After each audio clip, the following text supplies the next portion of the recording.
Welcome once again to what we call the Draper Dialogues. And before we do anything else, we should thank Jerry Cruz for making it possible and hosting it on Stogie Review. Thank you, Jerry. And of course, the next thing we should say is thank you for allowing us to be the first people to preview the mystery cigar. And we'll talk about that a little bit later. Too bad that we don't actually have a timeline of Litto Gomez and La Flor Dominicana. Next year we'll actually be, we'll probably all be back here again to have some more fun like this, hopefully not waiting for Z to make a video appear. But we'll be celebrating the 20th anniversary. And to sort of put that in perspective, go back to like when you were in elementary school and they were showing you those Disney film strips and stuff like that, and you'd watch like the cactus bloom and the flower open and everything is like that. That's basically Litto's development in this business. Compared to everybody else, including plenty of other people who joined this business during the cigar boom of the 90s, his progress is like watching an ESPN highlight reel when he goes, he could go all the way, right? It's just like boom. A shot to the moon. It's amazing how fast things have happened, and if we think back to '94 and the launch of Los Libertadores to now an Oro La Flor in these beautiful tubes and the extraordinary tobacco and the ability to offer all of the things. I mean, my display up front is overwhelmed by the variety of La Flor Dominicana, and I couldn't even put it all out. So it's really remarkable. A guy came in earlier, one of the first By people. the way, thank you very much, and thank you, John, for having such a great display of La Flor Dominicana. Well, Thank you. it wouldn't work if they didn't sell. Well, So it goes back, let's be honest, it goes back to Mike Cobb. Mike, thank you. And his vision of your brand and the relationship that he had with you. Yep, absolutely. So, yeah, we got to give it up to Mike. Casa Copperman was always La Flor Dominicana HQ. And For those of you that don't know, back like in 1995 or 96, young, skinny Mike Copperman comes to visit the factory. And at that time, he was the manager at store, what's name? JB Sims store, okay? In the old little house, not far from here. And so he's the first visitor at the factory, La Flor Dominicana little factory. And those of you who know Mike know how much he can talk and how many questions he can ask, okay? So he was there. He drove me crazy for 3 days, like non-stop questions and talking and all these theories that he had about tobacco and growing and flavors and this and that. And I'm thinking, is this guy ever going to stop? So visit is over, and about a month later, he sends me a letter. Huh? the same day. The day I returned. Yeah? Okay. So he sends me a letter that, he's, unfortunately, he's not going to work anymore for in the cigar shop. He got fired. Okay. And he's going to go back to work in the insurance business. And I say, oh, shit. 3 days of this guy for this? I told my wife, I called my wife and said, Inez, I'm not going to have any more visitors at the factory. This is not a good deal. Little that you know, how long after that? I tried buying the store 3 times. That was 97. So in 2001, the 3rd time finally hit. So 4 Okay. years. 4 years later, I find out that he reached out to me and he tells me that he's now the owner of JB Sims, and at that moment, Mike's store becomes a very prominent friend and customer of La Flor Dominicana, and a really great representative of our brand, and thanks to people like him and John and Matt and George. Thanks to people like that, is that our company were able to have to come out of the dark and be exposed to cigar smokers everywhere. And so we we owe a lot of people where the company is today. So. But maturity-wise, it's so far beyond the sophistication of the products, the range of the things that you do is so, it's light years ahead of similarly aged competitors in terms of diversity and everything else, and the hallmark of becoming, I mean, not as if you weren't already taking on all kinds of challenges as a cigar maker, tracking down tobaccos and creating new blends and making shapes and styles and things available, but then you decide you're going to become a farmer. And La Canela comes along. You have to think that, since the 90s,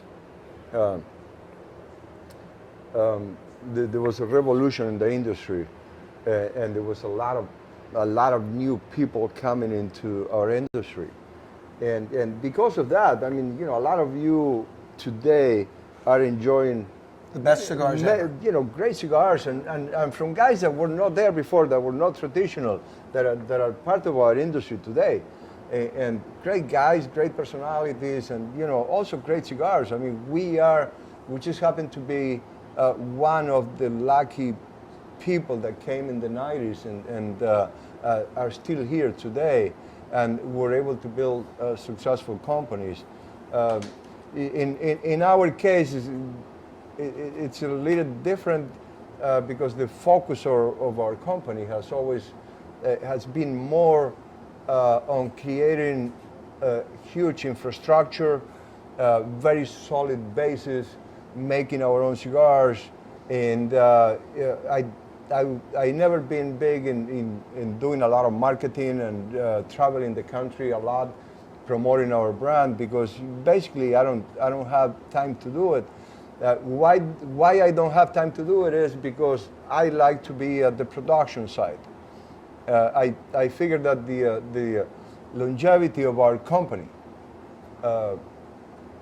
which I'm not looking forward to have a great year this year, but I'm looking to have a company that will be here in the hands of my children long after I'm gone.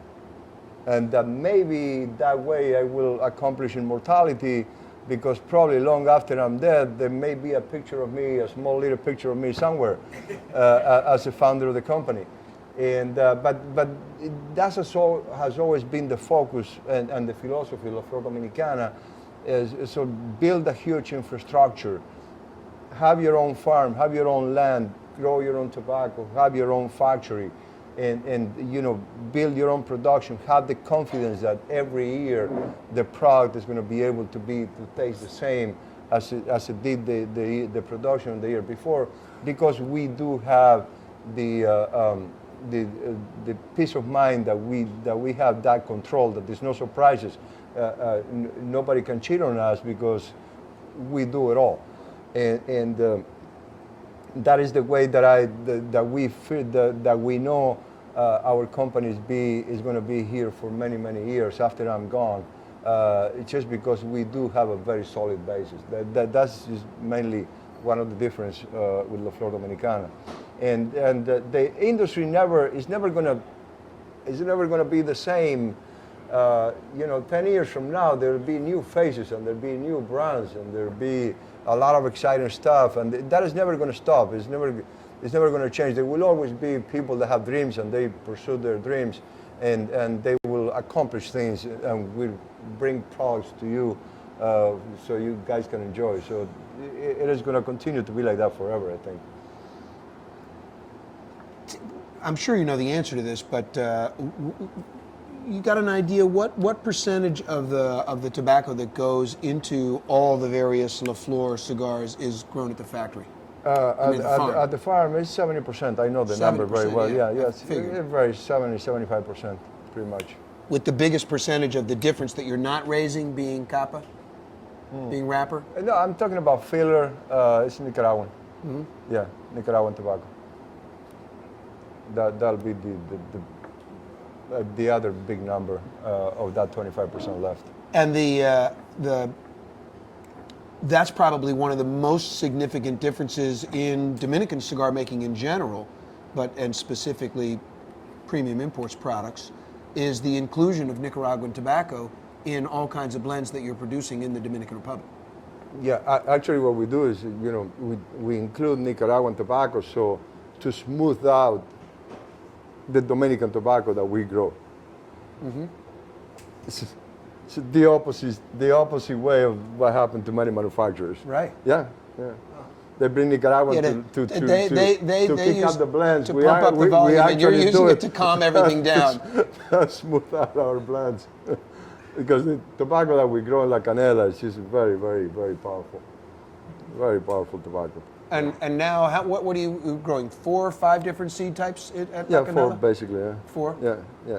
And you're doing shade and Shade and sun-grown, yeah. shade and sun-grown. No more encallado. No more wrapping. No more encallado. It's just shade and the sun-grown. We found out, after a few years that it was really not much of a difference between encallado and tapado shade. Yeah. So, yeah. So it was just easier to stay only growing yeah, shade. only shade. Yeah. And we also get a lot of wrapper from the sun-grown. As long as the type of seed has the wrapper genetics, you grow it in the sun, and basically what will be a fourth priming on shade, you will find it in second or third priming in the sun. Sun-grown.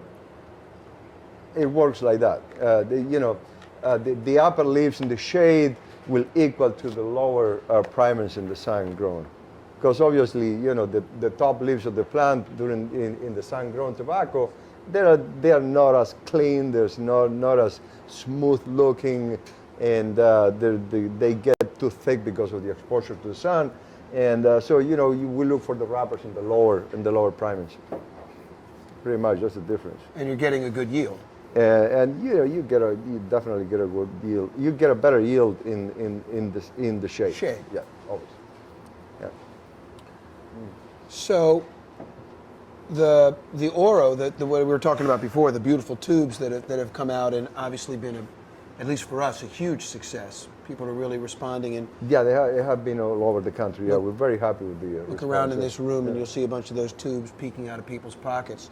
That's a departure, though. That's a dramatically different blend than what has come before, as opposed to taking something that you already do and putting it in a tube.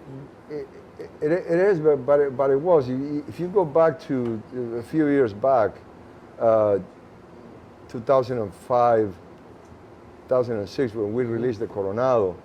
Okay, Coronado, it was a big departure from our blends. Absolutely. Because we were using that Nicaraguan Habano wrapper. And the wrapper on the tube was what it is. It's pretty much wrappers that did not qualify for the Coronado because they were too dark and too thick. Okay, too ligero for the Coronado. And we've been saving these wrappers for years and years. And so now we it's the same type of seed and wrapper of the Coronado, but it's got a lot more life, a lot more character, darker color, thicker wrapper, a lot more flavor. So the skyrocket rise and then the subsequent sort of fall off for Coronado turned out to be a blessing in disguise. Yeah, it's there are two. We continue to buy those wrappers, and every time you buy wrappers, you sort and you get the lighter colors, and because of my inclination to ligero, okay, I always buy I buy the lower primings for the lighter colors, but I always buy some of the darker colors, even if I'm not using them. I just like to have those wrappers and just put them away. And I know that's in my heart. I like to work with ligero leaves, and it should be your middle name. Yeah. So here's the question. That's exactly why you waited 3 years for your next door neighbor to actually be able to legally sell you a piece of land so that you could build a massive building to store tobacco. Yeah, yeah, yeah. I mean, exactly. obviously the farms production and the things that you're buying in Nicaragua, it's all going to live in the same place. Yeah, it's all going in the new warehouse.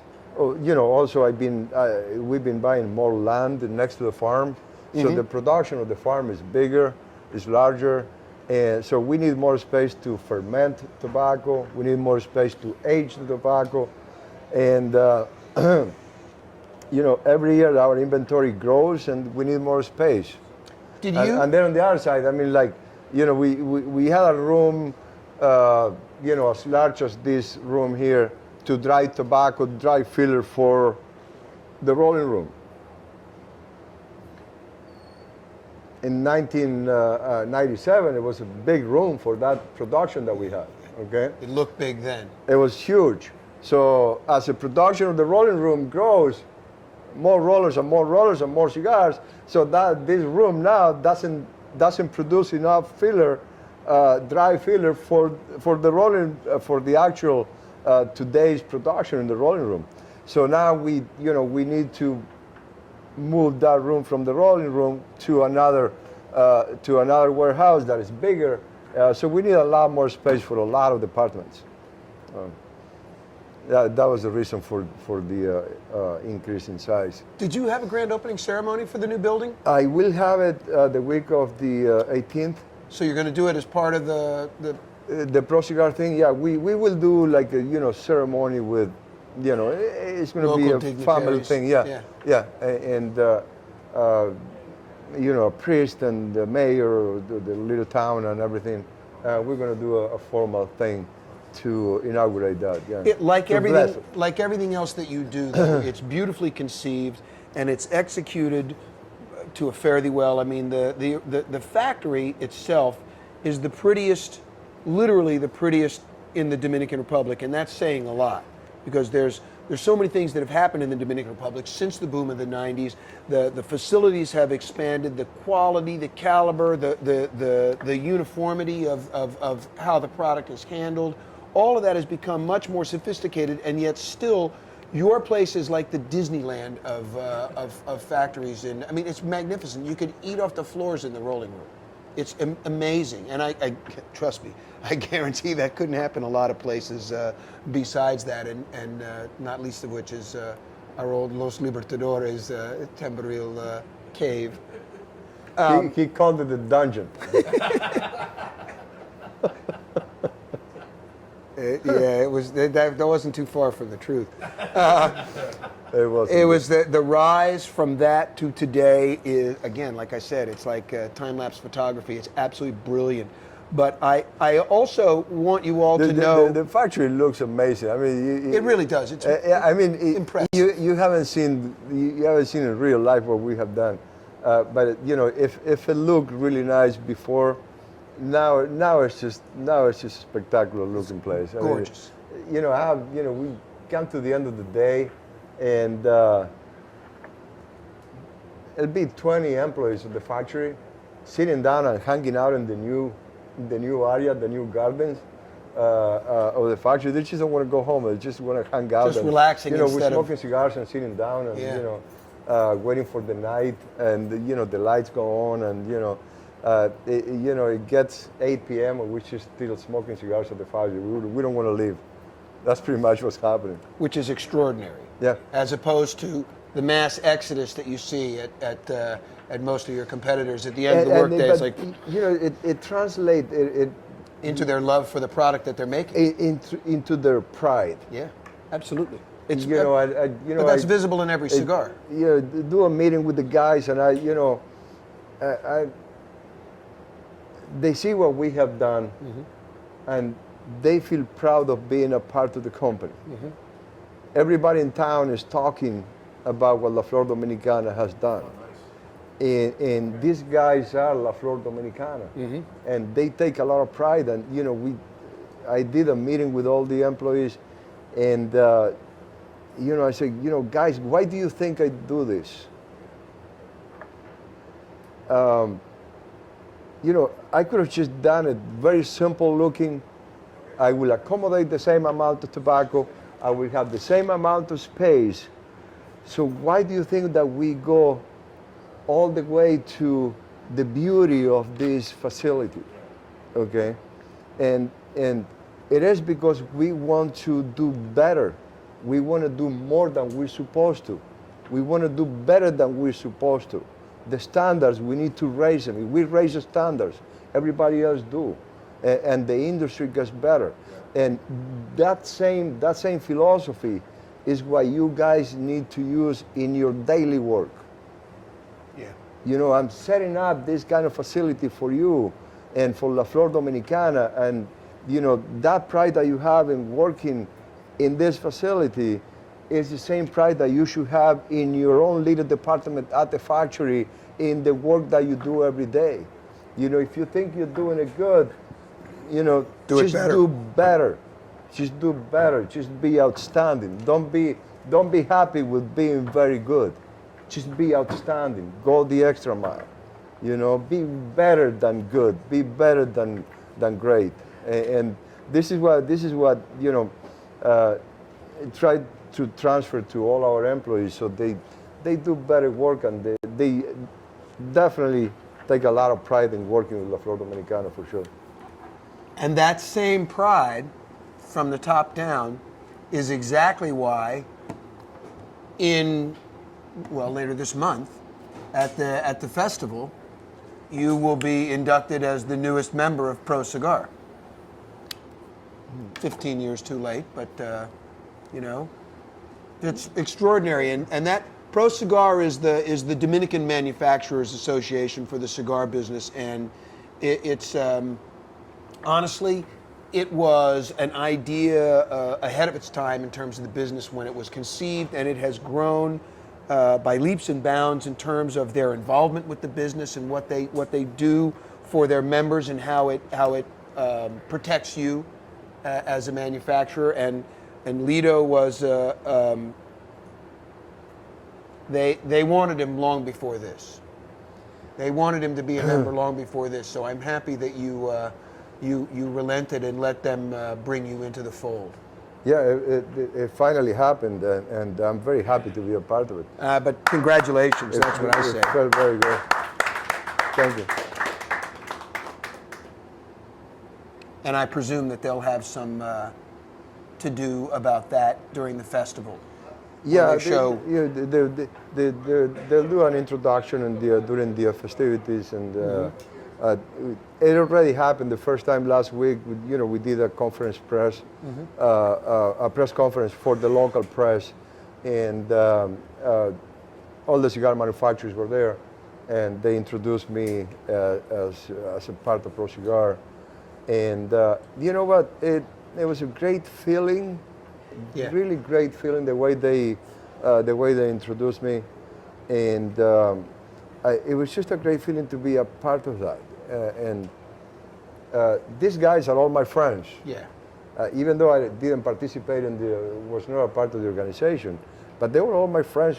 They are all my friends for years and years and years. And it's people that I love dearly, and so. Never, the fact that I was not a part of the organization never left any bad feelings on me. To the contrary, I thought, it is going to happen when it is going to happen, when the right moment, I will be a part of it. And so the right moment is now, and for them and for me, and it's just all good to show the unity of the country, of the industry in Dominican Republic. So it'll be a great festivity, and I'm going to enjoy it a lot. Yeah. Well, again, congratulations. Thank you. It's absolutely long overdue. I'm glad it worked out. And by the way, that festival, and really, I always say that, but it's a very well organized festival. If you guys at any time have the opportunity to go during these festivities, I mean, it's just a great, great festival. I'm very proud of what they do. Well, it has grown from modest beginnings as well. In terms of the experience that gets offered to the people that go, and the amount of choices that they have and things to see and do in the course of their stay. In other words, the factory tours and the different parties that are sponsored by the by the different groups. It's really impressive. So it's one of those things that a lot of people, once they go, automatically make plans to return. You know, it becomes part of their annual calendar. They want to be there. Yep. Turning away from that for a moment, though, let's talk about this. Let's talk about what we're smoking. So, and also I will say thank you again for letting us be the people, letting Drapers be the people that premiered the concept of the mystery cigar. How many of you are actually smoking the mystery cigar that you got today? You guys like it? Yeah? Great. Okay, so Right. here's the obvious question. Let me tell you, wait, I'm interrupting you a lot, but, you know, I had a very different, he talks too much. He's always been like that. That's Mike. I started traveling to Europe. You know, our international market is growing exponentially. So last year I had to go for the first time to Europe for work, and one of the trips it was in Paris, France, and I'm having a cigar discussion with a cigar club in Paris in a cigar lounge, like this. You know, I'm sitting in front of a whole bunch of guys. It was about 35 guys, and believe it or not, they all spoke English, and even better than me, some of them, which was great because the communication was perfect, no? And but at some point before the whole thing started, I brought samples. You know, I introduced myself, and I gave 2 samples to each one of the guys at the conference, and a couple of minutes later, I see there's an exchange of money, and the president of the club, was getting money from all the guys that were getting cigars, and I asked my distributor, "What's happening? What's going on?" And the guy asked the president of the club, and the guy explained to me that all the guys of the club, they needed to pay for the cigars that they were going to smoke that day, because they needed to be able to tell me what they thought about the cigar truthfully. They did not want to feel obligated to tell me nice things because they got a cigar for free. So that was a very interesting concept, and just when you know that you have seen everything, something like this was an incredibly interesting concept. So, having heard the reaction to this, which just so you know, we are in Drapers. They did have to pay their cigar that they got as complimentary, but none of them. They all had to sing for their supper with, spending some LaFleur cash. It's special stuff that's printed up by Mike. So, the obvious question is, can we get more? Are you gonna? Is there a point in the future where it's going to turn into something that lives?